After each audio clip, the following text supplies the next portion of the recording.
What is up, guys? Swim here for another Runeterra video. And this one is going to be about tech cards. So what is a tech card? Well, a tech card is something in deck building where basically it's typically a 1 of or a 2 of, and this is a card that's meant to kind of increase your proficiency against a matchup that you are kind of weak against, right? So now this is typically in regards to general deck speeds. That's like aggro, midrange, and control are kind of the 3 biggest ones. So, you might have like an anti-aggro tech, an anti-control tech. If you want to, know more about these, I mean, if you know what these, words precisely mean, then you're good. Otherwise, I'm going to pin a comment linking to a video where I explain like aggro, midrange, and control and exactly how they work, because you should definitely watch that before watching this. But basically, the idea here is that in tech, you definitely want to try to follow a few simple rules. And even though a lot of people know what tech cards are, a lot of people I see are kind of like over-teching or under-teching, depending on the circumstance. We're going to break it down how this should go. So the fundamental of tech is I think really, really important to understand, because it actually applies to a lot more than just tech cards themselves. And basically the principle is this, okay? You are better off on average. There's some exceptions, but as a player, decisions that are going to, okay, so you never know what a decision is going to do exactly, whether it's a decision that you're making in the game or a decision you're making in the deck builder. And those are both the same thing. Keep that in mind. You never know what the outcome of a decision is going to be, because it's going to be good in some scenarios and bad in others, right? Like if you're building a deck, well, maybe this is good against this deck, but it's bad against this deck. Or maybe if you play a card from your hand, it's like, it's good if your opponent has this card in their hand to do that choice, but maybe it's bad if this opponent has this other card in their hand, okay? And at the end of the day, it comes down to the fundamental rule of decision making, which effectively you on average are going to gain more value out of a play if you are trying to help out weaker scenarios rather than stronger ones, okay? So why is that? The math behind it is really, really, really simple. Basically, if you've got some card that's going to, let's say, help in 10% of situations, if you're helping something, a specific situation, can be a spot, can be a matchup, can be whatever. If you're helping a situation that's going to help it by 10% flip rate, that you, in that spot, have a 20% win rate, then you're getting, 10 by 8, and you're getting an 8% effective win rate on your 20% win rate, right? Like if you take a 20% win rate and help it by, you get something that's giving you kind of 10% swing, you're getting 28% win rate. Because a swing is something that takes a percentage of your loss and turns it into a win. So it's always a function of the loss. So if you flip that on its side, you've got some situations, some matchup, some whatever, that you have an 80% win rate and a 20% lose rate, can be anything, and you apply the same principle, something that helps 10%, it's only going to give you an 82% win rate. It's only going to increase your net flat win rate by 2% instead of the 8% that helping a losing situation will help you with, right? It's pretty much that straightforward. Like mathematically, it ends up being a bit more efficient usually to help your losing situations than your winning situations. There's a few exceptions, like there are with everything, but they're pretty few and far between at the end of the day, okay? So what is tech? So tech is adding a specific few cards to your deck that are going to help the weak points. Typically, these are matchups, but you can have pretty similar things. You probably wouldn't call them tech, but you can have a lot of cards in your deck that aren't there for matchups, but situations. As an example, so let's say you've got a card that's built around Von Yip, right? Von Yip is a very specific card, right? You've got an entire deck built around him, but you need to draw him, right? Because every time you've got all these 1-mana cards, but if you don't draw your Von Yip, you're kind of screwed, right? So a good thing to put in a deck like that is something that is stronger when you don't have Von Yip, right? Like you can either add things that are good when you do draw Von Yip, or you can add things that are good when you don't draw Von Yip. And I'm telling you, basically, the premise of this video is, on average, obviously, it super depends on a lot of circumstances, but on average, the first place to start looking is cards that are better when you don't draw Von Yip. Now, the second question in this example is it going to be a card that maybe increases my odds of drawing Von Yip? That's going to be something like Rummage is a good example.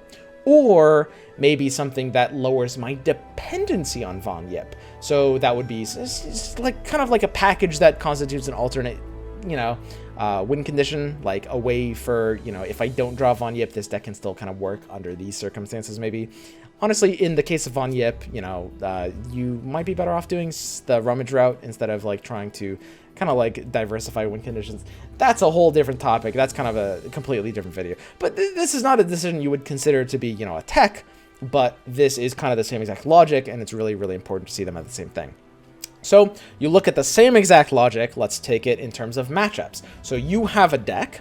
Let's say, you know, let's say there's 3 decks. So you're using deck A, you know, whatever it is. Let's give some more specific examples of this. So you're using like a Freljord Shadow Isles control deck. I'm not going to put out the entire list, but it's a Freljord Shadow Isles control deck, right?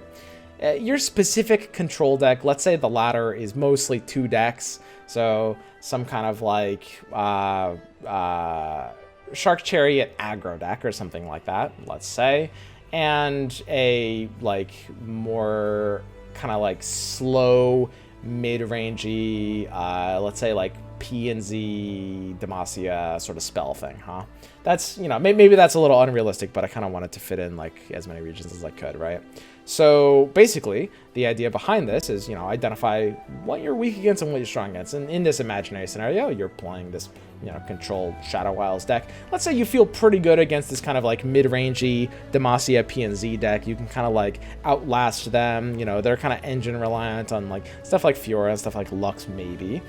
So you identify, and you can use statistics for this if you want. I would honestly advise against personal statistics, because I think the sample size is way too low for those to almost ever matter.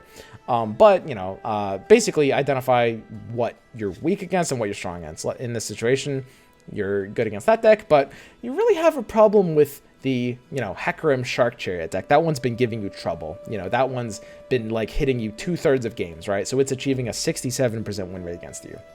So tech is basically identifying, that's a weakness for this deck, that matchup, so let's add in a card that's good against that kind of deck. What would that be? Well, there's actually, you know, a few different candidates. I'm not going to get super deep into this like one imaginary example, but let's say, okay, you're like, Soul Shepherd's being an issue, I'm going to throw in a 3rd Black Spear because I'm only running 2. Okay, that's like a tech slot, right? Or you could be like, you know, the box is really good in this matchup. The box can kill the Shepherd, you know, if they summon a bunch of stuff all at once, the box is great. The box is, you know, a good example of a tech card, right? It's like, you know, I'm helping a matchup that I'm otherwise a little bit weak against, right? So one of the most important things to understand is what kinds of cards are going to be sort of like considered tech cards and what kinds of cards are more like staple, right? And a basic rule of thumb is, you know, staple cards are, you know, good in every situation, and tech cards kind of need to hit like a specific matchup for them to be hitting their full value. I'm going to give you an example of 3 different tech cards, and I think that it's going to definitely surprise some people, because tech cards aren't necessarily what you think they are, and I think that's probably the single most important takeaway out of this video. Actually, it's the second most important after the kind of understanding the tech card mathematics. Okay. First example is easy.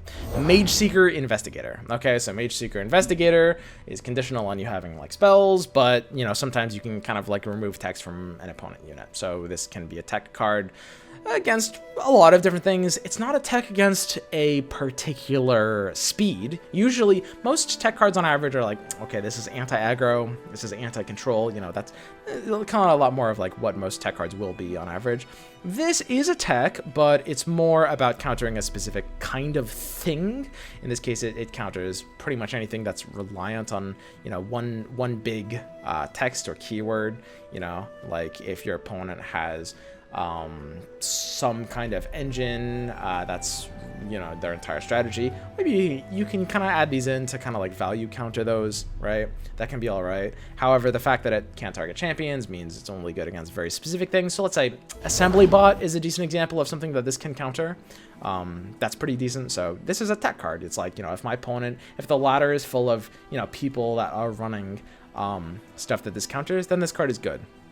So what I will say about Mage Seeker Investigator, aside from this tech demonstration, I don't think this card is a particularly amazing card. And the thing to understand is the most important thing with tech cards is they need to be getting you very consistent value. And Mage Seeker is pretty awkward in a lot of ways. It requires you to run spells. Spell decks are infamously already tight anyway, right? And then on top of that, it's like 3/3 stat line. When it bricks pretty hard, whereas when it hits, there's only a few big hits for this, you know. Usually when it silences something, it's like, it's kind of an even trade anyway. Okay, so moving on. Another example of a tech card. This one's probably going to surprise some people, Golden Crushbot. So Golden Crushbot is a pretty amazing card. It's not super high tier, belong in every deck, but this is one of the most underrated cards in the game, for sure. It's definitely something that is a very competitive card given the right scenarios. Why? Because it's an anti-aggro tech card. You might ask, well, wait a second, it's just a vanilla unit. And that's exactly my point.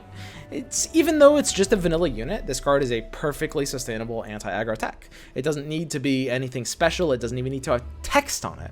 The fact that it comes out at turn 3 and with a 2/5 stat line will basically guaranteed trade for 2 of your opponent's units. Think about the kinds of things it counters and trades up against. You know, for example, stuff like Zed, probably the biggest thing. It's like your Zed's quick attack will get shut down by this wall.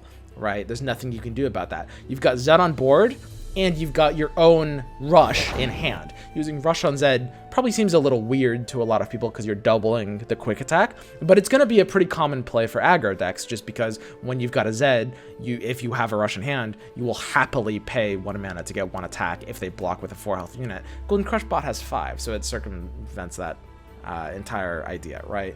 Like Golden Crushbot was almost a guaranteed 2-for-1. Early stabilizer will just hit value every single time against aggro, right? You slap this on 3, it's pretty powerful, has a big chance to swing the game in your favor. Just guaranteed 2-for-1 value. Sometimes 3-for-1 if your opponent, you know, attacks with a bunch of like 2 attack things, that'll trade into 3 units. That's completely insane, right? So this is a good example of why tech can be a little complicated to identify, right? It's not as simple as, you know, my card says on its text, I kill you, and then it's like, oh yes, it's a little more complex than that, and a lot of it is debatable too. Like some of these kinds of cards that I might consider to be like, you know, a tech against a mid-range deck, you might consider to be, it's better against control. You know, it's definitely something that people will disagree on in some circumstances. Okay, so my third example is going to be Commander Ladros. So Commander Ladros, obviously, when it goes, you know, when it dies, it goes back to your hand, so it kind of gives you sort of infinite quote-unquote value. And what I would consider this to be is kind of like a control mirror tech. Ladros is going to be run in control decks, and it is at its best when you're against another control deck. These are both very slow, grindy decks, and because it can only really give you value in a game that's going really, really, really slowly, and, you know, it's only good when you're already slowing the game down. It's basically, you know, that kind of, yeah, like I said, control mirror tech. So I'm a control deck. Maybe there's some other control deck on ladder that's giving me an issue, or I just want to help an even matchup. I should have mentioned this before. That was pretty bad of me. You don't only have to help weak matchups. Helping even matchups is fine. My main point is that you're going to, on average, get more bang for your buck by helping weak matchups, and you should probably avoid, on average, helping strong matchups. But helping even matchups, there's nothing wrong with that. Nothing at all. Now, one thing that's really important is to not over-tech, and there's a couple different ways of doing this. First of all, some tech cards just don't give you enough value when you don't hit that matchup.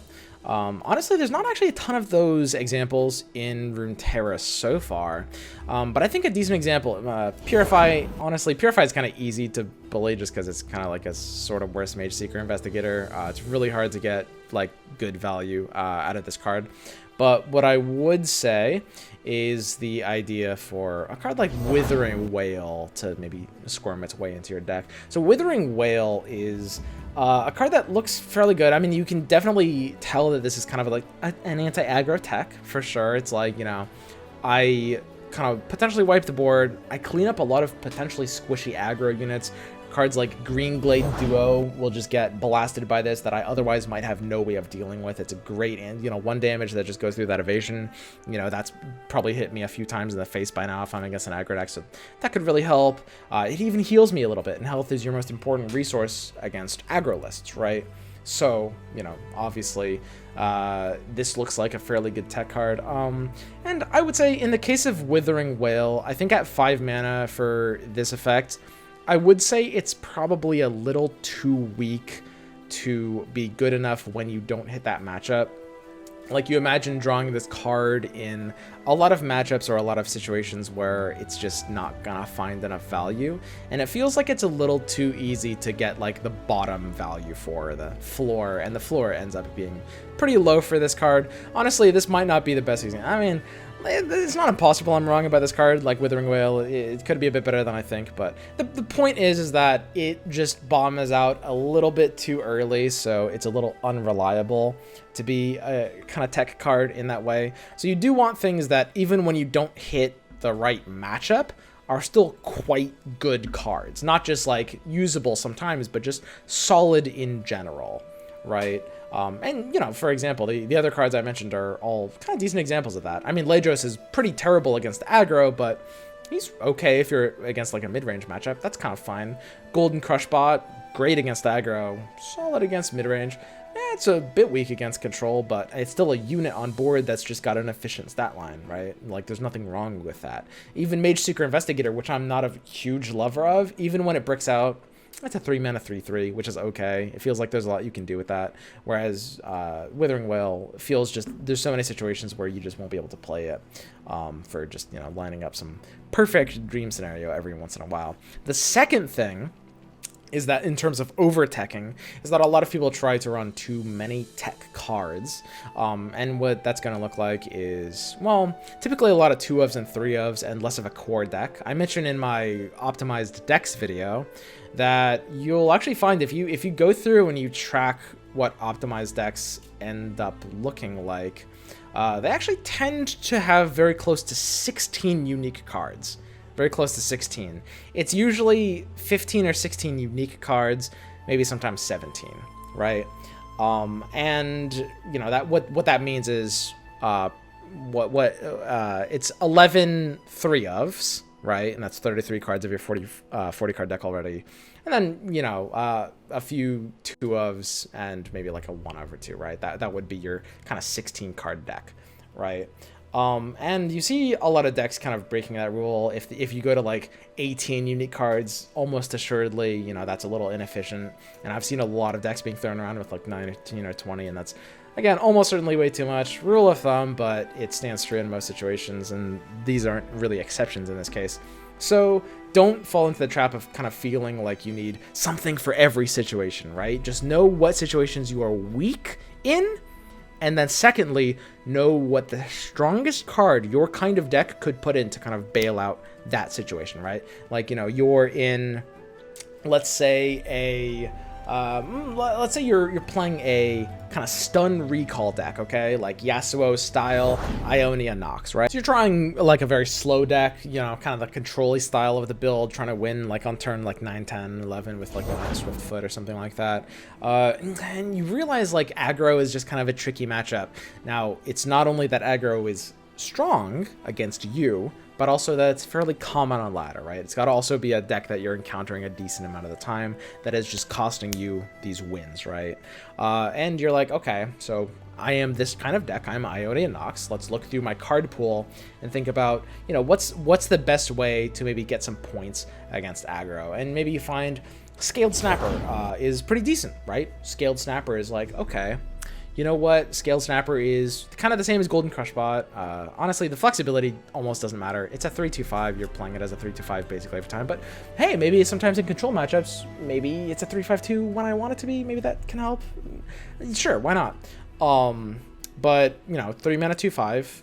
Great value against those aggro matchups. So you're thinking, okay, maybe what do I cut? Well, let's go ahead and cut a random Shadow Assassin that was hanging out on your deck, you know? Shadow Assassin is, you know, a really slow card. It's got elusive, so it's good at racing down the opponent, but if you're controlling their aggro deck, wow, that elusive is useless because you can't race them. You just need to stabilize. You know, the pressure that this elusive is doing is pretty useless. You can use it as a blocker sometimes, but, you know, that's only sometimes. And most of what you're paying for is the card draw, right? It's a very slow card because, you know, you are drawing off of it. It kind of costs you more mana, because in reality, being able to draw an additional card is only useful when you have enough mana to be able to play the value of the card, right? Otherwise, you're just playing a 3-mana 2/2.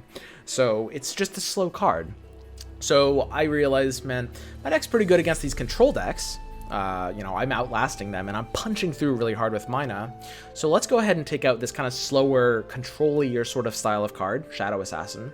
Let's put in one River Snapper. Is that what it's called? River Snapper? Yeah, Scaled Snapper, turtle thing. Let's put in one turtle thing, you know, and that'll make our control matchup a bit weaker, but it'll help our aggro matchup. And remember the math we were talking about in the beginning, helping, you know, making one change that, you know, helps a weak matchup but hurts a strong matchup is going to result in a net positive win rate. I mean, in theory, you know, it would depend on ladder play rate. Like, obviously, if the control deck was like 80% of ladder and the aggro deck was like 20%, this wouldn't be true. But we assume it's not that, you know, that would be a different example, right? So assuming that the play rate is like roughly in the same range, or maybe the aggro is even more popular, right? It's just, I'm losing a lot of wins to this situation. Let's bail this out, right? All right, one last thing I'm going to leave you guys off with. I recently did a video talking about the sort of aggro triangle of aggro midrange control, just kind of breaking that down and what it really means. And we went through, you know, the triangle, which I made sure to point out in the video. Runeterra is a different game with different approaches. Some people are suspecting that the aggro triangle will work differently for that game than it has in traditional card games in the past. You know, there's a myriad exceptions. Who knows how it's going to work out? But one of the base assumptions going into it is, you know, that there's sort of this triangle where aggro decks beat control decks because they kill them before the control decks can come online. Control decks beat mid-range decks because they just kind of outlast them a little bit. And mid-range decks beat aggro decks because they just kind of outlast them a little bit and are able to kind of stabilize. That's there's so many like situations where, you know, that might not be true, but most people agree that it's likely that that's generally going to be true in Runeterra. Maybe it won't be. Maybe something about the 20 health nexus at the speed that the game plays makes that, you know, unstable. But if we assume that's gonna be how things work out, then the most important thing is to basically think about that in terms of, okay, what's your weak point? Let's fix that weak point. Let's have these kind of counter attacks, right? Preemptive, right? So, you know, control should think about some anti-aggro cards. A good example of that is like Avalanche is pretty decent. I like the box as well. You know, I mean, there's a lot of things there. The box, as I mentioned earlier, against the Shark Chariot kind of deck, great example. Mid-range should think about adding a few anti-control cards. A good example of that is something like the Harrowing. Basically, Harrowing is actually the perfect example, just like huge punch through, given your, you know, mid-range win condition. Like I have established a big board, maybe you're kind of picking off my stuff, and I just need, you know, you're the control deck, so you're probably gonna generate your infinite value engines pretty soon, and I'm just gonna be locked out. So just this one big punch through that's predicated on my board existing and being kind of picked off, you know, which is, it just kind of fits that matchup tech so well, as an example. And maybe aggro should think about adding a few anti-mid-range cards, and good examples of this would be like Rush or other cheap combat tricks, which, hey, a lot of aggro decks are running, right? I mean, these like cheap combat tricks are pretty great. They'll, you know, turn your opponent's efficient blocks into not so efficient blocks, and they'll typically allow you to use your cards efficiently because you're usually, you know, having mana issues, right? But there's a lot of examples about, you know, how the different areas of the triangle will try to counter each other.